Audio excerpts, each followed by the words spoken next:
What's going on, guys? Duelum here, back again with another video, and today we're going to be talking about Cosmic Crucible Season 7, but specifically on offense. I already did a video on UPDOG's channel, and he is here now on my channel to do a video together with me. We talked about defensive teams on UPDOG's channel, and it's going to be what we have listed here, but we go way in depth with everything, so definitely check out his video. We give you other options as well that aren't on your screen here, and the reasonings behind it. UPDOG, how are you, buddy? Pretty good. How about you? I am awesome, thank you. So now that we talked about defense, we got to talk about how to counter it, right? Obviously. Yep. We got to talk about how to counter it. So we'll go over the global rules real quick. Global rules is going to be focusing on Cabal, either on offense or defense. With vulnerable, on successful hit, apply vulnerable up to a max of 5. And then when below 25% health, gain 200% damage and lower enemy armor by 50%. So they're going to be hitting like freight trains when they're below 25% health if they're really low. Yeah. That's kind of like the room 1 we have for season 6 right now, where it's going to be that extra 200% damage. And we've seen some crazy things with like vultures, gambits, all that kind of stuff doing really nuts damage. So you can imagine like a Namor ult coming to your face if you try to delete somebody and it just doesn't work. It's crazy. It's really nuts. And then on villain characters, on turn, if there's a Cabal ally, barrier, 10% max health. So this is going to make sure that the Cabal just in general are tankier, which I think is good for free-to-play and the smaller spenders because they're going to have less stars, so they're going to be less stats in general before they're made free-to-play farmable. What do you think about the global rules before we get into what we got here? Really good. Like in some of my testing, it was amazing. Like Iron Patriot, I had an ult onto like a 75% scroll and APOC, and Iron Patriot ulted into them. It's an adjacent attack, and he just deleted them. Just completely wiped them off the map. It was so fun. Just blew me away. I'm like, oh my gosh, this team is gonna be awesome. Yeah, they felt good. Like they weren't just fun, they felt good. Like they felt really, really impactful. And obviously on the tester, for those of you guys who don't know, we'll have a higher level Iron Patriot and stuff like that. But we did test at lower levels. We didn't just max them out and go, all right, cool, let's just see how good they are if we're a Kraken. Like we tested at lower levels as well. So we got like some practical information on how well they did, and they're nuts. Like they're still really good. So for room 1, we've got full house. Skirmishers apply ability block on successful attack. And then if the following ISO class has ability block, strikers gain more damage, raiders clear ability block and heal for 10% max health. The number 1 option we have here is going to be that Dorm Extreme. Obviously, with Extreme having a bunch of raiders already, they're going to be cleansing themselves from ability blocks, which makes them way more annoying than they really need to be. You would think just seeing these rules, we just throw them in room 2, but honestly, we found better options. But for room 1, this team is really good. You've still got, obviously, Sus Hive Mind to take this out. And then you've got Superior 6 is going to do really well here, as usual. I don't really think MOE is going to be an option here because I think they're just better elsewhere. If you're able to use them here, they're still great, obviously, because you get that ability block on Forge. And then you have to play it a little bit different because if Forge gets to take his turn, he clears that ability block, and then he's still going to ult. So it's problematic, which makes MOE a little bit worse here, and I think they're just better elsewhere. So I think your best options are going to be kind of like a Hive Mind Vulture, Hive Mind Sus if it's a bigger punch-up, or those Superior 6 just as usual to take out this team. You think anything else might be good against this? Any other niche options? Obviously, Cabal, I think, is going to be good anywhere, honestly. Yeah, New Warriors wouldn't work so well, I don't think. So, I think you got it nailed on the head there. And MOE, we'll talk about what other room that I think they're going to be the best in. But, I think that I like those options. So room 2, we've got Raid on Crucible, and they've listened. They want us to have Raid on Crucible because it was just such a great idea the first time. Super happy about it. But the good news is they did put a resistance lowering by 50% here, which is something that we asked for because originally they were not going to do that. So if you see Bifrost in here, Death Seed could still be the option here, and it might be a little bit better, honestly. And you wouldn't need that APOC as the insurance policy, which is really great. Yeah. I think Death Seed's going to be the go-to here, honestly. I know, obviously, the Vols have gotten exponentially larger compared to what we were used to back in the day. But I think Death Seed will still be that main option that we use here. The other options were Extreme to put on defense. And if you see Extreme, you just Hive Mind it. Hive Mind absolutely destroyed it. Like, it wasn't even close. Like, honestly, the second we saw this, we were all talking. We were like, Extreme's going to be nuts in here. This is so bad. This is not good. Everybody put Extreme on defense. We all tested it. Hive Mind absolutely destroys it, even on punch-ups. It's not even close. Yeah. I would say 1 million. You could punch up 1 million probably and still be fine. It was nuts. And then for Pegasus, UpDog said this might be the turtle option. So for Pegasus, you just Bifrost it. It's that rock, paper, scissors, shoot. So if you see Pegasus, you just Bifrost it, and they don't move. They literally don't move. Sylvie takes that turn 1, rewinds everybody, flips all those effects, and it's pretty much over from there. So it's, again, a rock, paper, scissors, shoot of what you want to put in here. We also have Spider Society coming, so we don't know how they're going to work because we haven't been able to test that. So that could be pretty interesting to see where they're going to slot in, or maybe a couple different pieces, maybe a 2-piece, maybe a 3-piece with some Hero Spider-Verse, because there's a lot of open-ended call-outs to Hero Spider-Verse for that team, which is nice. So maybe like a Tangled 3-piece Spider Society something could be interesting, but only time will tell for that one. Anything else you think I missed, Ruin or 2, UpDog? I don't think so. Like the Pegasus, if you're seeing Pegasus on defense or using Bifrost, I think it'll just come down to a little bit of RNG, really. Like depending on who Kestrel targets, if she deletes them, something like that. So yeah, that might be. That's why I think that'll be the turtle option, because that's a little bit more RNG based than. Then hopefully they get the resistance right on this room, and hopefully Death Seed won't will be able to handle the Bifrost. But yeah, I think you got some good options there for offense. All right, so room number 3, we've got Aggroed, and this one's going to be on turn. If a character has taunt, gain offense up. And on turn, apply assist now to all allies with offense up. So it's it compounds on it. So the pre-taunts, immediately, the second we saw this, we were like, pre-taunts. We were like, oh, Black Knight's going to be awesome in here with a 4-piece. No. Who else has a pre-taunt that's on offense? That's MOE. And Kang just deletes everything. It's not even close. Even Titania hits like a freight train with the offense ups. We've noticed MOE rolls pretty much everything in here. And it's not even close. I don't know if we've tested. MOE room. Yeah, this is going to be the MOE room for sure. So my goal for defense, and we talked about it in UpDog's video, is putting as little as possible in here that's still going to soak in MOE, because that's a win for you. Right. If they're using MOE against an unlimited, okay, you don't have MOE elsewhere now. So it's that balancing act, right? But MOE was deleting Black Knights here. MOE is just going to delete pretty much everything, because we have that pre-taunt for Absorb Man. Everybody gets offense up. Kang ignores the defense up with his special. Everybody else assists. It's just, they're done. Like, there's really nothing you could do here. So MOE, I think, is going to be the main option here for sure. I think an okay secondary option, if there's a lesser team in here, could be New Warriors, because Gwen does get that that taunt really early. She turn 1 taunts.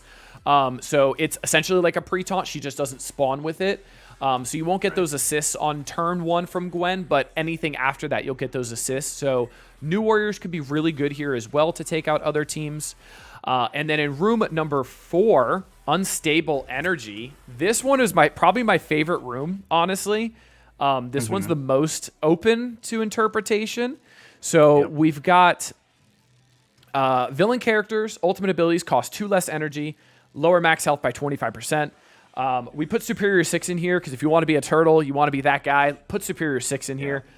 They're nuts. Cabal in here is also a really good option, obviously, because Cabal on defense is going to be really good because people aren't going to know what to bring into it at first. But the options here to take out Superior 6 are going to be the same options we've always had. That Doom Scroll, 2 heroes, another villain combo. So like a Hela and then 2 heroes. I've done like Eternals. I've done other stuff. It's really just the Doom and the Scroll show at that point. Right. And then you could also do Doom, APOC, Undying into this as well. Again, it's the same counters that have always worked. You got to remember your Doom will have 25% less health, so you got to take that into account. For some people, that's a good thing because they have a massive Doom that's not getting pushed. For other people, it could be a really bad thing because their Doom is now getting pushed a little too hard to the grave. So if you need that insurance policy, you could always keep Dormammu on offense as well, because then you could, if Doom dies, he just revives and he still gets that turn meter. And there's no call outs to anybody taking revives off of anybody here, which is really interesting. So there's no issues there. We had other options such as the Black Order Vulture option. And those are going to be the same counters that we had last season. I have the counter everything video there. It's going to apply to this as well. This is just going to be, the big time new warriors, the tangled undyings, the stuff that we used before. Doom is going to be great in here no matter what team. Honestly, he's going to be awesome because he's going to ult turn 1 no matter what. So having that is really nice. And then obviously any scroll options in here, I'm going to suggest Cabal as a dream option, right? Not everybody's going to have Cabal. But you see Super Scroll in here, just be wary. He is going to ult turn 1. That can be a good thing, though. If your Doom is big enough, your Doom might survive. But remember, your Doom has 25% less health. Don't underestimate that. Doom can get deleted very quickly. So you might have an automatic sack option here with the scroll. UpDog, what else do you think, bud? I think, just real quick, going back to 3. 3 was my favorite room just because of how MOE just destroys everything. And 4 was actually probably, so 3 was 1A, 4 was 1B. Yeah. That was really fun too. Using Cabal, and Cabal with Doom especially was a lot of fun. So yeah, there's a lot of good options, a lot of mix and match, obviously Theorycraft options for Cabal that you can use. So yeah, I'm excited to see what people come up with for this as far as how they attack into it. Yeah, as am I, honestly. I think these 2 rooms are going to hinge on the entire Crucible, honestly. Kind of like how room 4 is for now, hinging on the entire Crucible. But I think it's going to be these 2 rooms and to see what team you bring on offense as much as what team is on defense as well. I'm interested to see there's possible, X-Men reworks that could be good in room 3 as well with a Phoenix like we talked about in your video. Obviously, Bishop's that pre-taunt, but Phoenix gets that reflexive taunt. Rogue gets that. So it's going to be interesting to see kind of what flexes in those to make them way less offensive efficient and make somebody throw MOE and not feel good about MOE in there. True, yeah, and the one key thing about drawing MOE and drawing them 2/3 is that way you won't be able to, or if you're on offense, you won't be able to use them with Cabal because you definitely want to avoid having your opponent use Cabal with Kang because that team will just pretty much annihilate anything. Yeah, absolutely. So I'm going to slide UpDog over here. We're going to move him over, and we're going to talk about room number 5. We've got Flashbang. So we have characters with blind reduce speed by 5% and armor by 25%, and then ultimate abilities apply blind to primary target. We have Infinity Watch in here just to be a nuisance as usual because they have that safeguard, defense up, immunity, all that good stuff that avoids them from getting the blinds from everybody ulting turn 1. So we've got the Eternals comp that's going to do great here with the BTS because Big Time Spider-Man, his special is unavoidable, so you'll still be able to take those revives off even if Nebula hits him turn 1 because he does go before Nebula. Other than that, Eternals clear blinds on their turn, clear some negative effects, so I don't think there's going to be any issues there. So the Eternals comp is going to be awesome to take out this as per usual. Again, we don't have that Hive Mind Sinister 6 combo with the Vulture Mysterio anymore, unfortunately. But we have, for other options, we have the Darkhold with Black Knight. That's going to be, APOC Eternals is going to wipe that really quickly. If it's a smaller Black Knight, you could probably just throw in the Eternals with Tangled instead. The APOC in there is going to make it so your Morgan Le Fay taking turn 1 is not going to put any of those negative effects on Icarus or Cersei because it's going to get resisted because of his passive.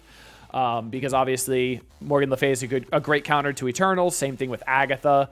But you'll get those rewinds, you'll get those flips, and obviously they won't have Safeguard with APOC. And then the other option is that Tangled option, because you'll have the charges up before they'll be able to go. And then you'll make it so Morgan Le Fay just misses everything, which is really nice as well. I think you need to use an Emma there to counteract all the Mystics, if I'm not mistaken, because you'll have 3 Mystics. So I think you have to use an Emma there. So it would be Tangled, Emma, and then Eternals to take that out. And then for an Infestation, I mean, Infestation is an interesting team to put on defense here. I like it because they have staggering ult and they're a fast team. Eternals are probably going to wipe this still as well. Eternals go super quick. Like I said, they clear all those negative effects. You won't have that worry. But they will have that RNG because big time, if he ults the Icarus, he's going to put a bunch of those negative effects, the bleeds, the flips, the disrupt, and then he's going to put the blind. He may not clear the blind now because there's so many other negative effects to clear. You may have a little bit of an RNG issue.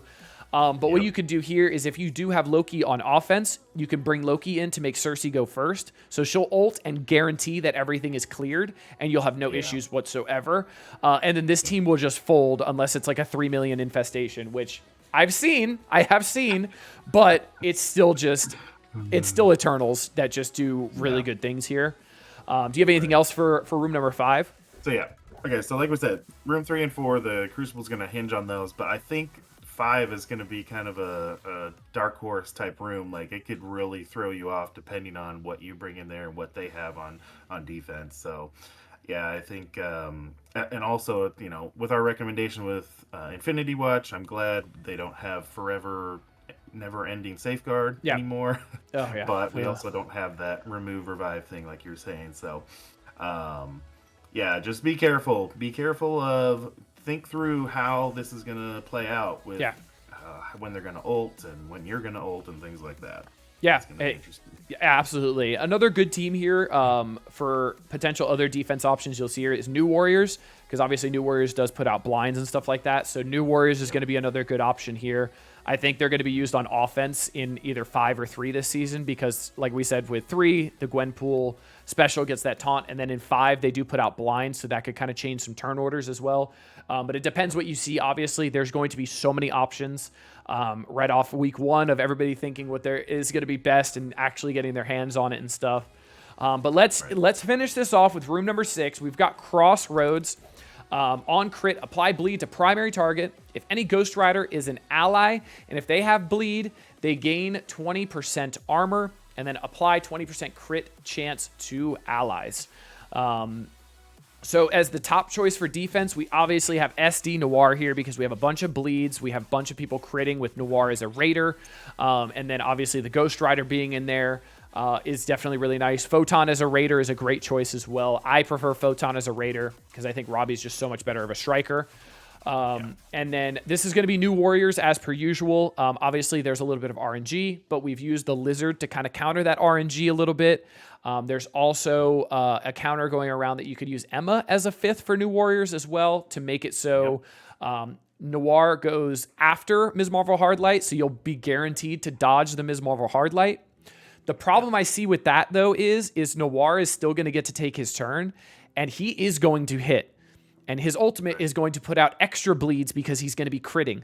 So it may change the turn meter, the turn order, because Robbie might go first because of all those bleeds. So that could be a little bit interesting. I think that could change the New Warriors fight up. Obviously, Superior 6 is a great choice against this team as usual. I think Cabal is going to do absolutely awesome here because it's going to negate the Robbie getting the turn meter from the bleeds being put out. So Cabal is going to be a really great option here. You'll see the other options we have are going to be Gamma out of time with the Red Hulk, A-Bomb, She-Hulk, any other kind of combination. Green Hulk's good too with the Safeguard and Immunity. Eternals food. You could do New Warriors here as well. If your Gwen is big enough to take off the taunt from Black Knight, I would recommend making her a skirmisher. My 7/7 Gear 18 Gwen was able to take off a taunt from a 7/7 Black Knight once as skirmisher. So she gets that extra focus, even though a Black Knight gets that extra resist. So she's usually able to get it off, which is really nice. I would throw in an APOC in there if it's a big punch up because those Black Knight pings still they are not fun to take. So Right. APOC as an insurance policy is good, and using APOC against Black Knight never feels bad. And then the last one, if you like I said in Updog's video, if you really want to be a bad person, you'll put Cabal with Black Cat and Robbie in here. This, I cannot tell you guaranteed what's going to take this out. The only team I know for sure that will take this out is Superior 6. Period, plain and simple. I know for sure they will take that out. Without even seeing a turn being taken, I know for sure Superior 6 will work. Because they don't get vulnerables while Green Goblin Classic has charges. So Iron Patriot can't put out those vulnerables. You're still going to be able to take turn one with Lizard because there's a Spider-Verse character in Black Cat.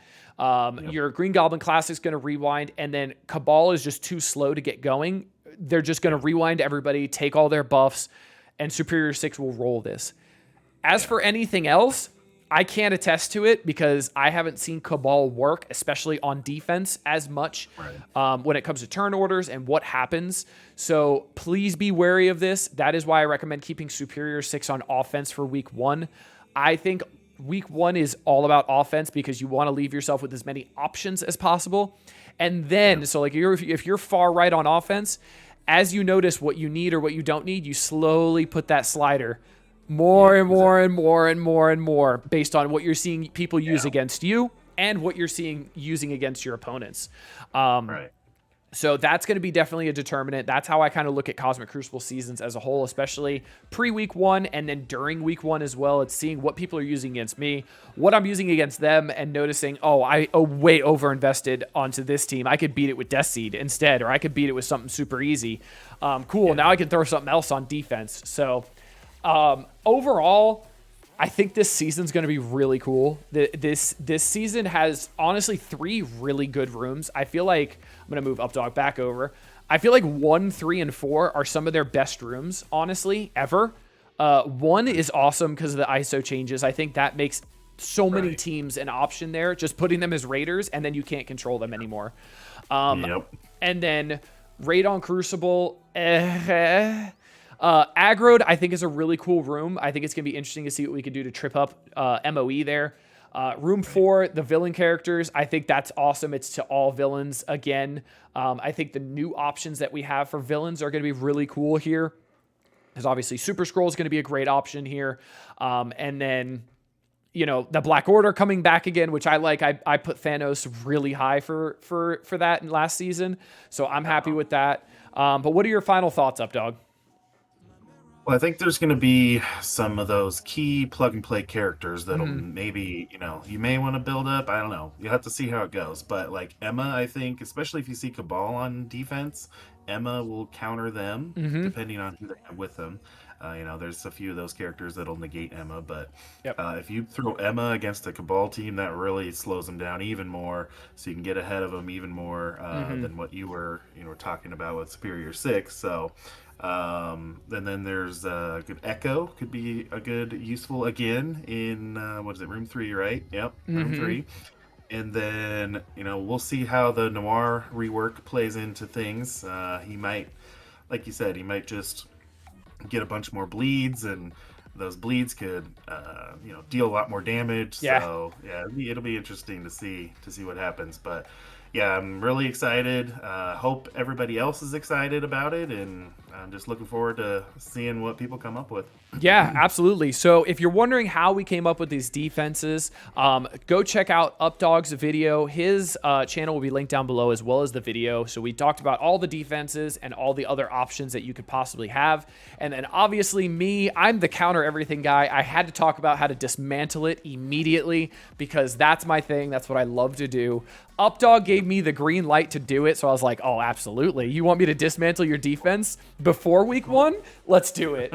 So, first of all, I hope you guys enjoyed this one. I hope you guys are excited for Season 7.